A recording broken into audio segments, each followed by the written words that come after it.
We are lucky today to have a repeat guest on the podcast, Dave Ulrich, who is one of my really favorite people in the world. I love reading his stuff. We don't talk that much, but every time we talk, I really thoroughly enjoy it.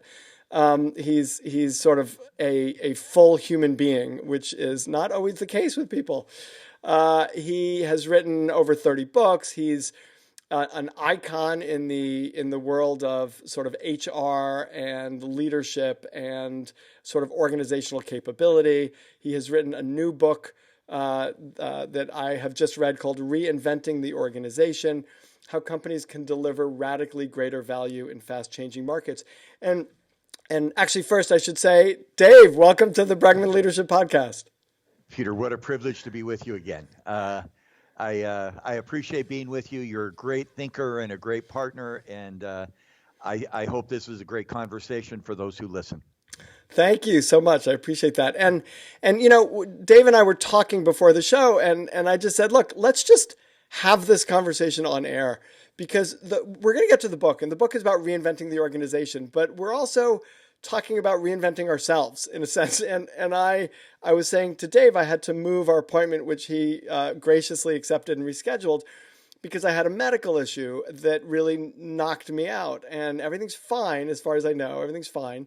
But it really brought me to this point of saying, like, I'm not this like superhuman person I sort of try to pretend to be. And I was saying that I think we often spend the first half of our lives trying to be superhuman, trying to collect accolades and do great stuff and have a great impact, and this sort of status and acknowledgement and achievement. It's like an achievement drive to be superhuman and you know, not sleep and get a lot of work and do everything. And then the second half of our lives, we spend trying to be human, like trying to open to our vulnerability, to ourselves and to each other, to the challenges, to really have a deep impact, maybe deeper than we were hoping or even thinking about beforehand. And to face the challenges that we face as human beings with bodies that are not going to last forever, and with a spirit that is that continues to grow. So let me just, not even a question, but throw that at you, Dave. Can I comment on that? Because please. First of all, Peter, thanks for sharing. I think vulnerability and transparency endears us. I publish on LinkedIn a new article every Tuesday. I wrote one and I've been afraid to publish it. I'm going to get emotional here. The title of it, it's a short post. It's Would You Mind? And it's about Chuck Nielsen. Chuck was a head of HR at Texas Instruments, one of the greatest HR leaders I've ever worked with, and he was legally blind. And when he was blind, he'd go to somebody, he said, would you mind helping me up the steps? Would you mind helping me find a chair? And very tender. Wow. He said when people helped him physically, it connected to him emotionally and socially and all the other kind of things. Well, now I'm of the age, and you're not there yet. Someday you'll be old like me. And I'm having a few health problems, and I hate to share them because I think, oh, I'm better than that. You know, don't express vulnerability. So I've written this piece and now you're the first one to share it publicly, that I think I need to say to folks, would you mind? I have a little problem with balance. And people think, oh, you've got a physical problem, you're done. I'm not done. Right. I've just got a little problem. And right. So I'm about, and maybe I'll post it in a week, thanks to you, and just saying, be transparent. Would you mind helping me? Now, it's not the end of the world. Your problem's not the end of the world. You're an elite athlete. I am not an elite athlete. But would you mind? And I think that spirit of transparency and vulnerability endears us to others. Final comment, and then get your response. I remember meeting with Warren Bennis, who is one of the great thinkers of this field. And he had a hypothesis that I think is true. He said almost every great leader, that's not right, let me start differently. Almost every good leader becomes great after a failure. That without some kind of failure, it could be a professional failure, personal failure, and the capacity to learn from that. The failure is not the right word. You probably could find a better word. But the capacity to learn from that thing that didn't go the way you intended creates a vulnerability and a sensitivity in you. I've had a lot of failures.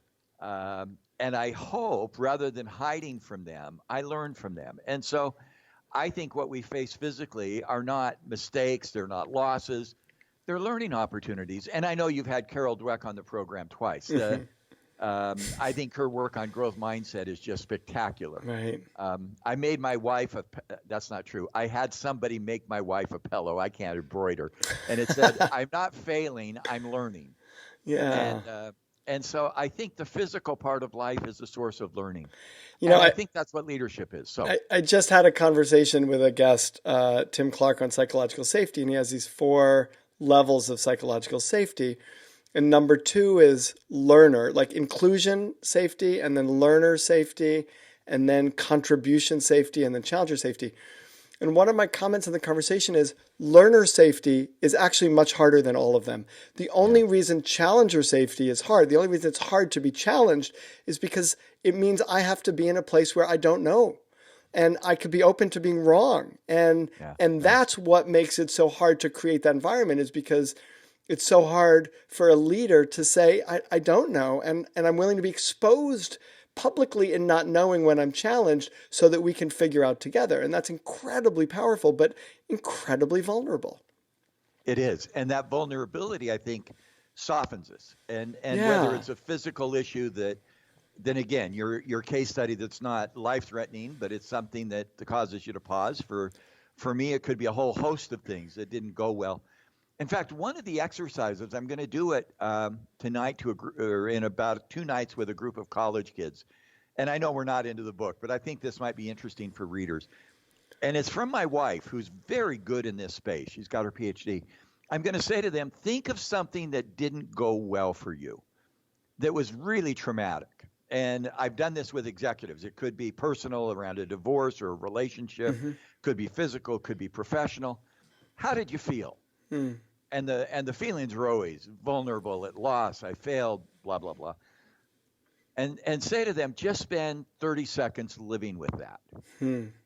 And it hurts. And the emotions are powerful. Yeah. And don't share this with anyone. Second question, what did you learn?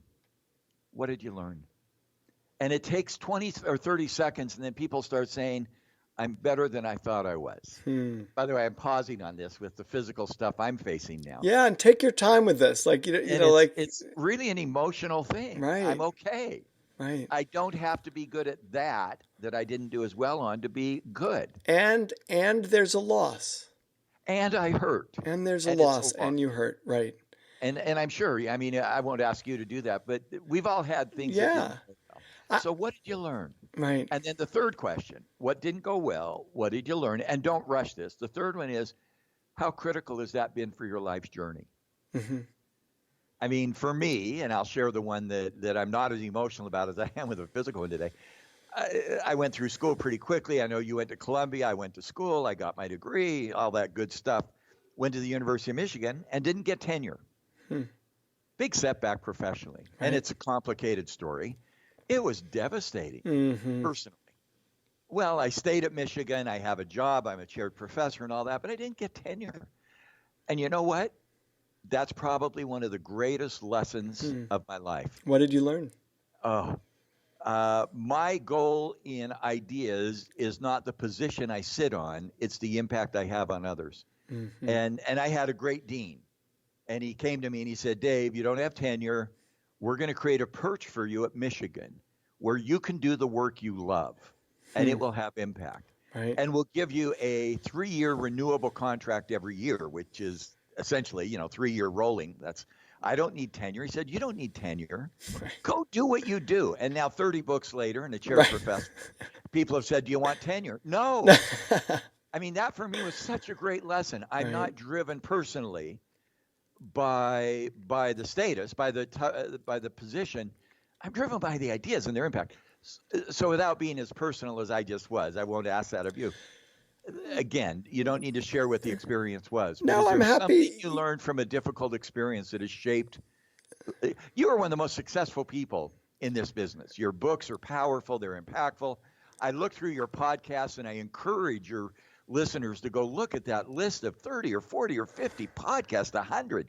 They're incredible. I listened to a couple of them to prepare. So without going through what didn't go well, what did you learn from experience X, and how has it shaped you? First of all, I love the question, and I'm happy to share. There's so many, and one that I'm experiencing right now around my physicality, which I'm happy to share.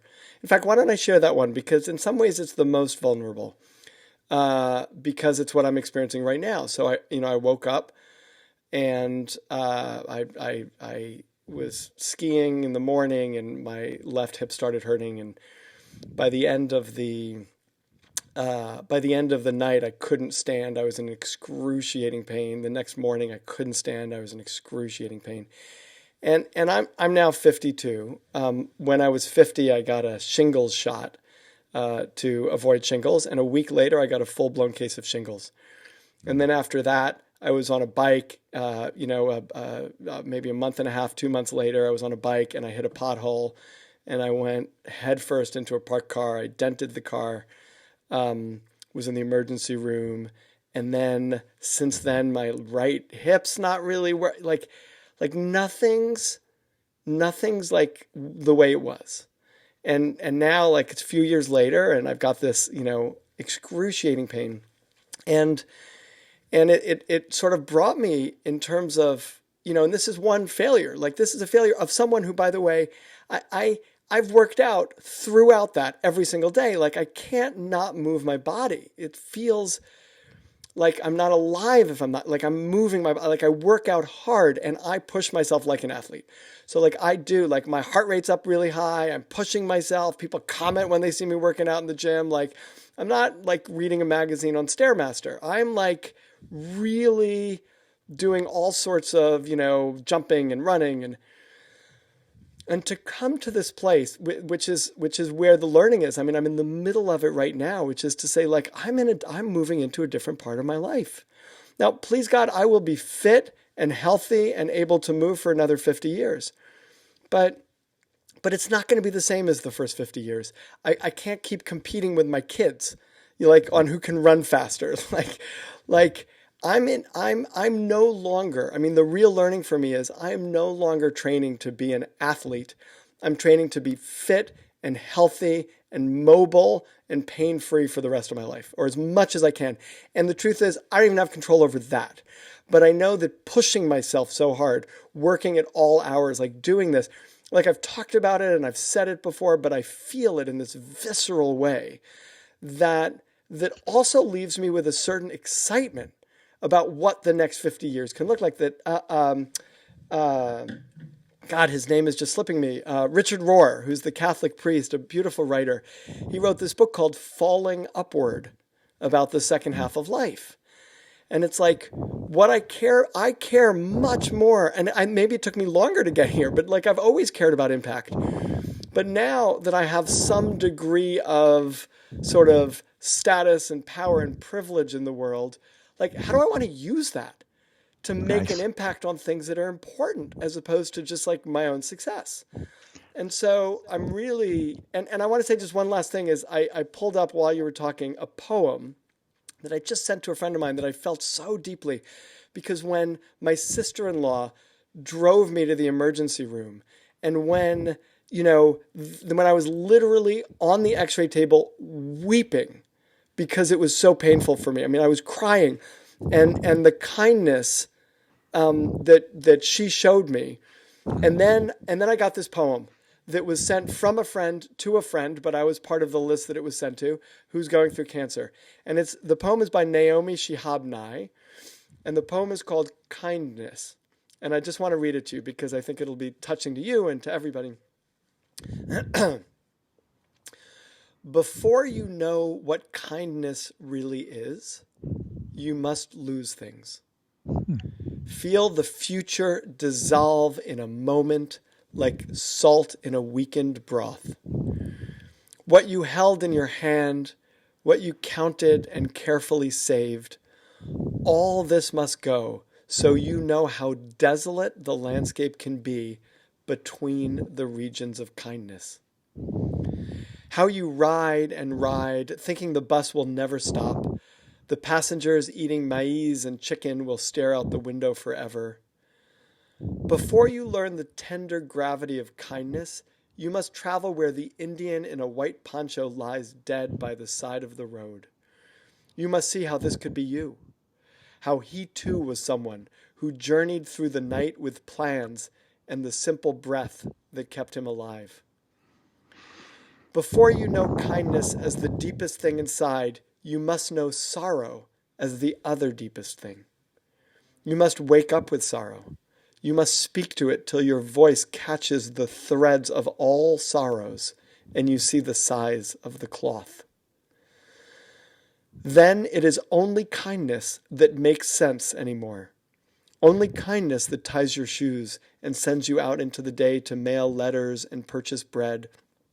Only kindness that raises its head from the crowd of the world to say, "It is I you have been looking for," and then goes with you everywhere, like a shadow or a friend.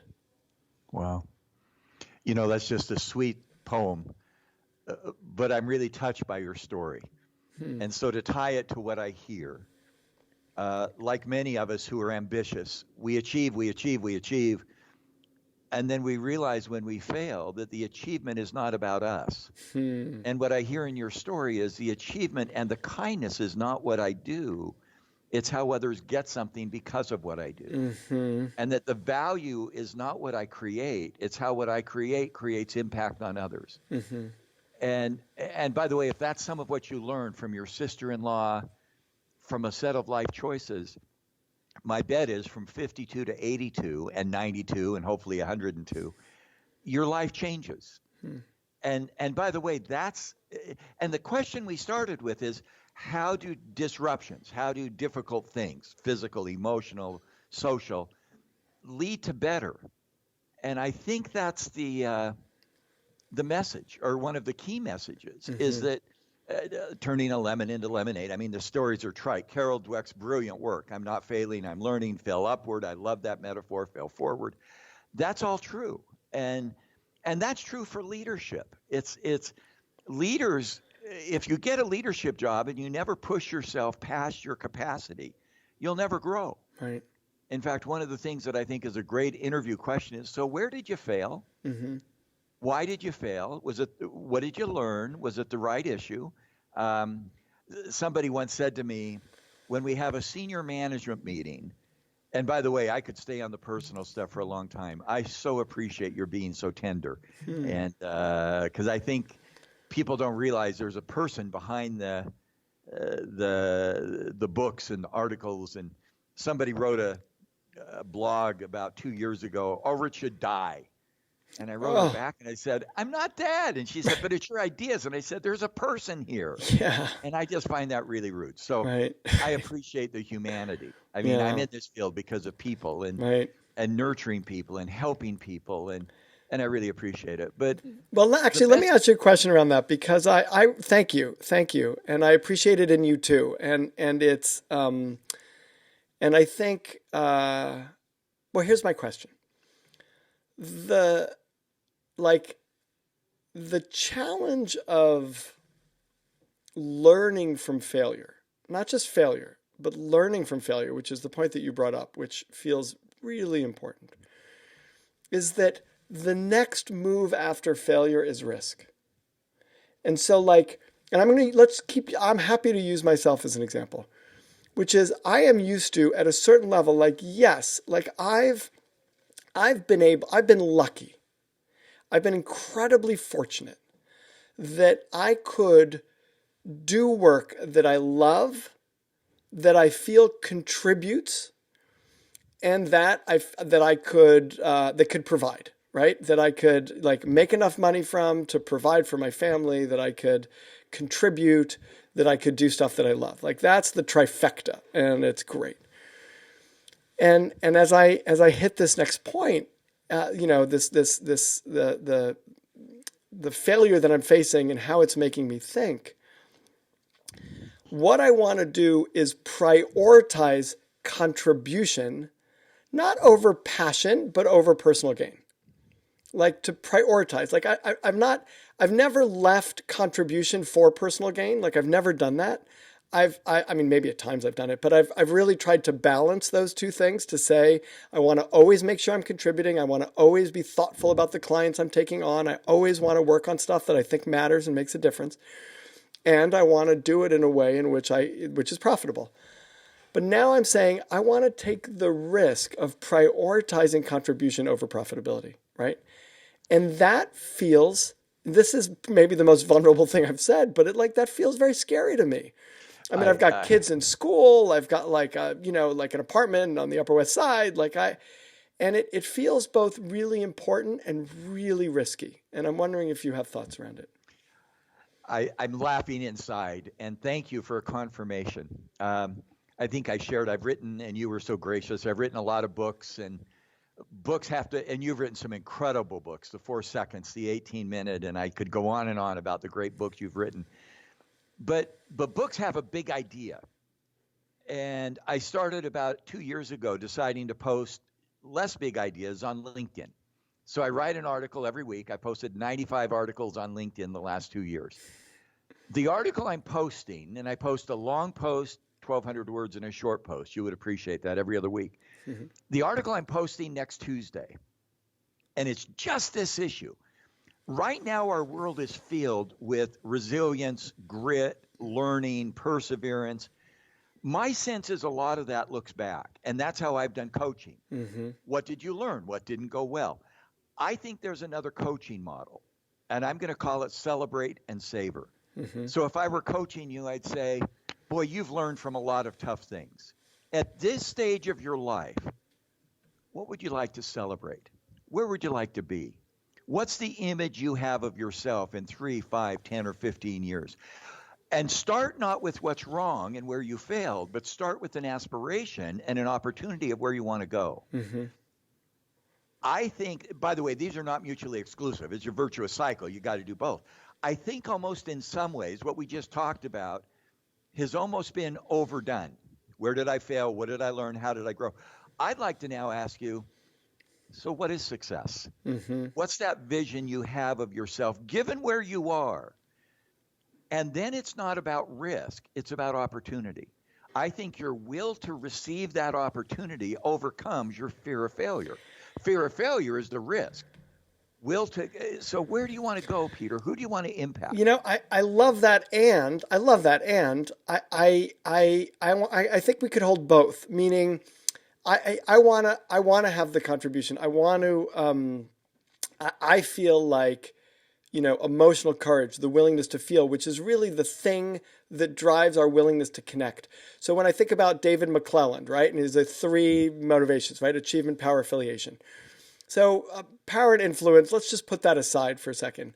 If I take that superhuman to human analogy, I would almost say it's actually a process of going from achievement drive to affiliation drive. Like there's a way in which the first half of our life we're about creating and building and achieving.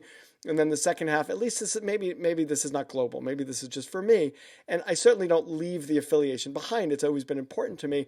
But now, like connection to others, I said to someone the other day at a lunch who we were having a conversation, and I felt his tears and I felt my tears, and it's a client who's a senior leader in a financial services firm. And I said, I feel like when we have tears in our eyes, our soul is being touched. And to me, success is that kind of a connection to myself, to other people, to things bigger than me, that kind of connection as much as possible. Nice. Right? Like to stay in that kind of connection as much as possible. And that's like an affiliation thing, and it has to do with connecting to myself and connecting to other people. But that's a risk. Yes, it's an opportunity, but to cry as a leader, like to have power and vulnerability at the same time, even though I could say in a coaching conversation, of course that's what I want, it still feels risky. It does. And you can't. And by the way, risk is good. We don't change unless we risk. You're pushing yourself as an athlete is taking a risk. Your bike riding is taking a risk. Right. The place that I've gone with that is, well, let me tell a quick vignette. you've mentioned God and religion, and I hope people can appreciate the power of mystery in their lives. A lot of religious prophets say, if you don't repent, you're going to hell. You got to change or you're going to hell. I'd rather say, here's the pathway to heaven. And that's the celebration. It's Right. celebrating what's next. Now, what's the action plan?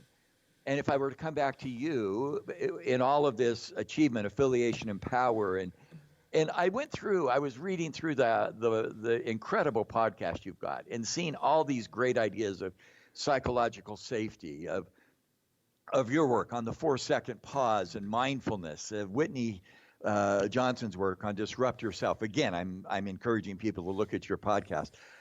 Here's the 2-word phrase I'm asking now. So that. So where does that lead that inspires you to become a better sense of yourself? That work has driven me in everything I've done for my career. HR is not about HR. HR is about creating a setting where people can fulfill their potential so that the organization wins in the marketplace. Leadership is not about competencies, whatever they are, setting a vision, engaging others, being emotionally intelligent. Leadership is about doing those things so that something good happens to others, either the employees, the customers, or the investors. And for me, that simple 2-word phrase moves me a little bit away from where I am to where I'm going. And that's the book that we just did on organization. Why do you build a better organization? You build an organization that's reinvented so that the organization wins in the marketplace. Look at the litany of failures. Kodak, Sears, Toys R Us. Their organizations were not built to win. And as a result, thousands of people don't have opportunities. They don't have jobs. We want to create organizations so that they win. And do you feel like this choice that sometimes you hear people say about either people or the organization, like that's a false choice? That's a false choice. I mean, now there is some research. I love data. That's it's interesting. The buzz in our field is analytics. Well, good research has been going on for decades. Right. It's not new. It's not new. Analytics. In fact, somebody just said, I'm really an advocate of analytics, and here's what I think HR people should know. And I wrote him back on LinkedIn. I said, we have data from 90,000 people over 30 years. You've just ignored it all. You're not in favor of analytics. You're in favor of yourself. And by the way, disagree with me. I love disagreement. Right. But don't deny that analytics have been there. Now, with that in mind, we did some incredibly interesting research. We have data from 1,200 businesses with 32,000 respondents. So it's a big database. We had an outcome. Does this business win in the marketplace? We had 2 sets of data. Do they have good skills for their individual leaders? The fingers represent leaders. And do they have the right organization as systems? Now, the beauty of analytics is you can partition out what has impact. When we did that statistic, the organization had 4 times the impact of the people on business outcomes. What that says is the team is more important than the individual. And so individuals matter. I came into this field hoping to create settings where individuals could fulfill their potential, as have you, as I read your work. But now I'm realizing if you can't build the system, you're not going to have the sustainability. And that's true in sports. And I like basketball. The leading scorer in the NBA has been on the team that wins the championship. So leading scorer, team that wins, 15% of the time. Individuals are talented, but they don't win championships. That's true in hockey, soccer, Australian football. It's true in the Academy Awards. The winner of the Best Actor or Actress Award, the individual, is in the movie that wins Movie of the Year 20% of the time. We need great people. We need even greater teams. And that's the stuff that we're looking at. It's funny. I was at Sundance a few years back, and I was walking down. My brother's a film producer, and I was walking down the street, and we stopped and met up with a screenwriter who he knew, and talking, and he was sort of saying, screenwriters don't get enough credit because, they are the backbone of the movie. Like everything is created from the screenwriter. There's no movie there's no story without the screenwriter. we walk down a little bit more and we meet up with an actor, and the actor says, who's a well-known actor, and he says, screenplays, black and white, ink on paper, until we take it and make it into, and like step by step, we kept walking down the street, the sort of main street in Park City. And like everybody was advocating for the importance of their role over everyone else's role. And then that year I looked and I found the exact same thing that you said, which is, and any best picture, I've never seen a best picture that didn't also have best of a bunch of other things, whether it's actor or other things somewhere else on the, kind of in the Oscars committee. So, yeah. Well, the data is, we have some evidence. You experience in sports. Michael Jordan is a great case as a basketball player. He won the scoring title 6 times. 3 times he did not win the championship, and he scored 36 points a game. So incredible. 6 times he won the scoring title and won the championship and scored 30 points a game until he reduced his personal scoring 20%, 15 to 20%. From 36 to 30 and made the team better.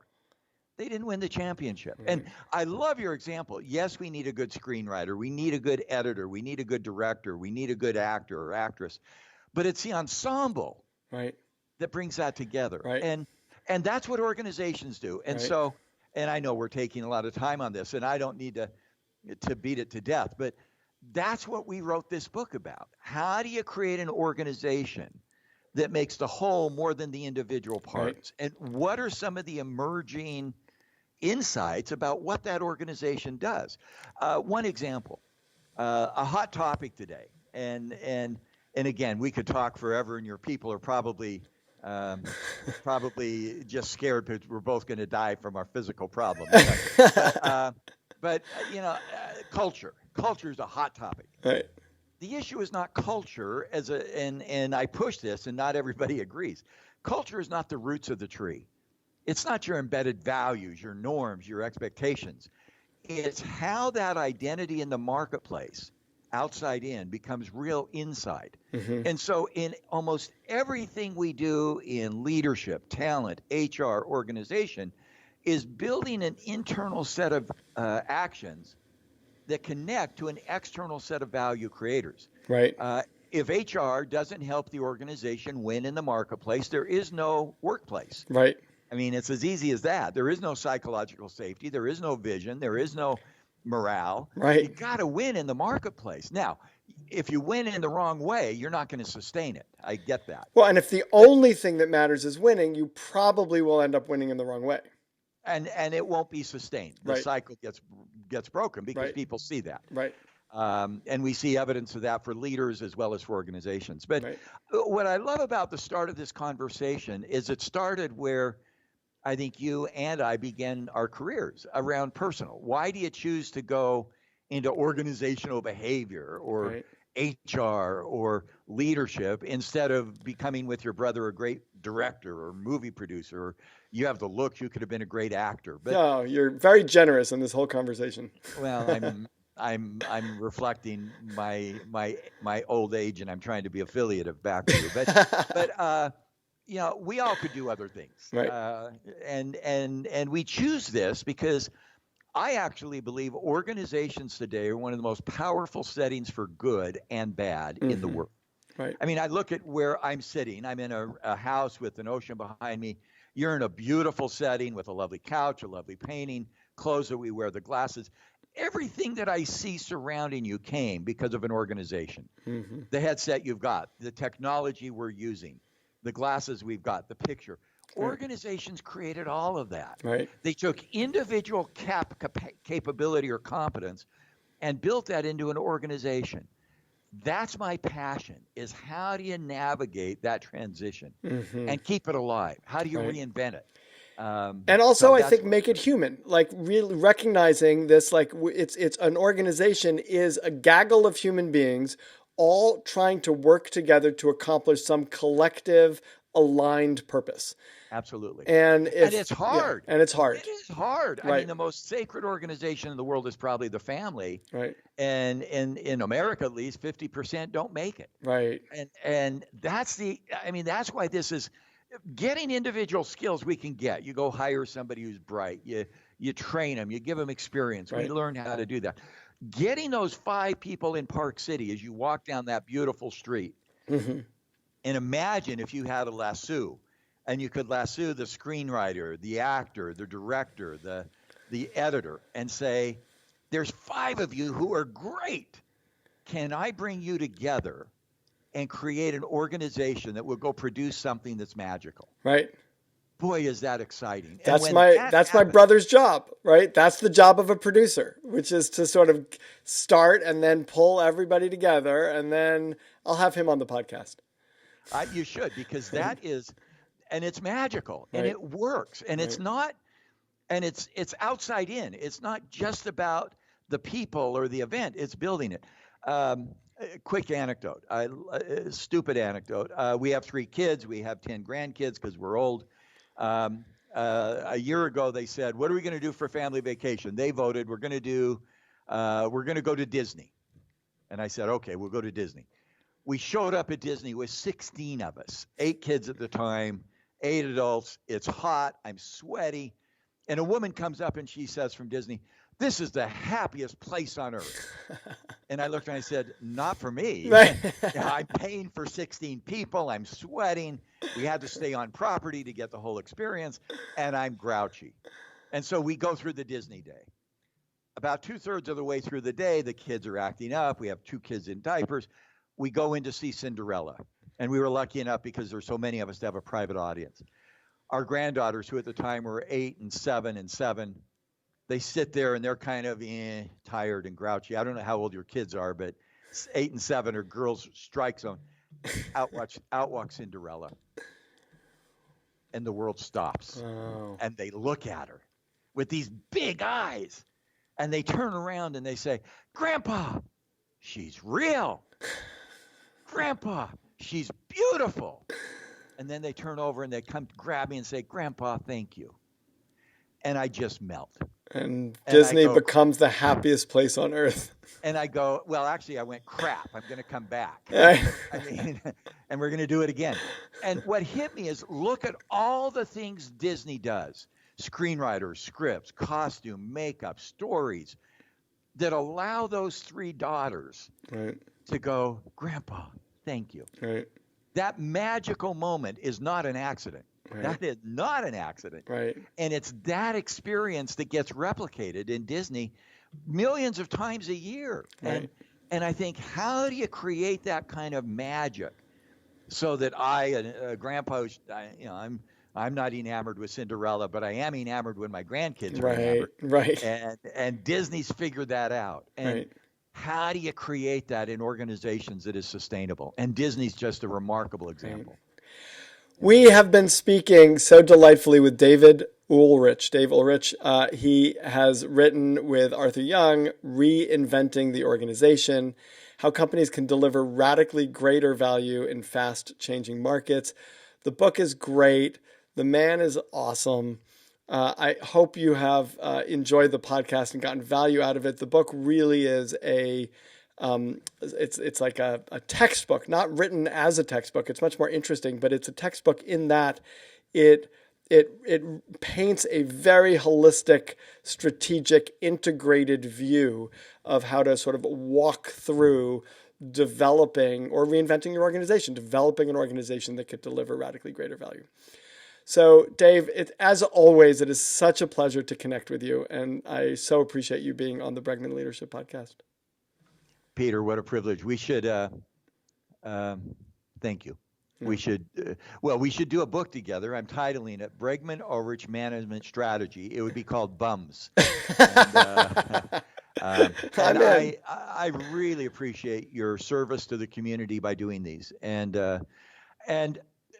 I end every coaching session, and this was not coaching. You coach me more than I coached you with, take care of yourself. And the same. Take care of yourself. Please take care of yourself. You're a valued person in this world. Thank you. So are you.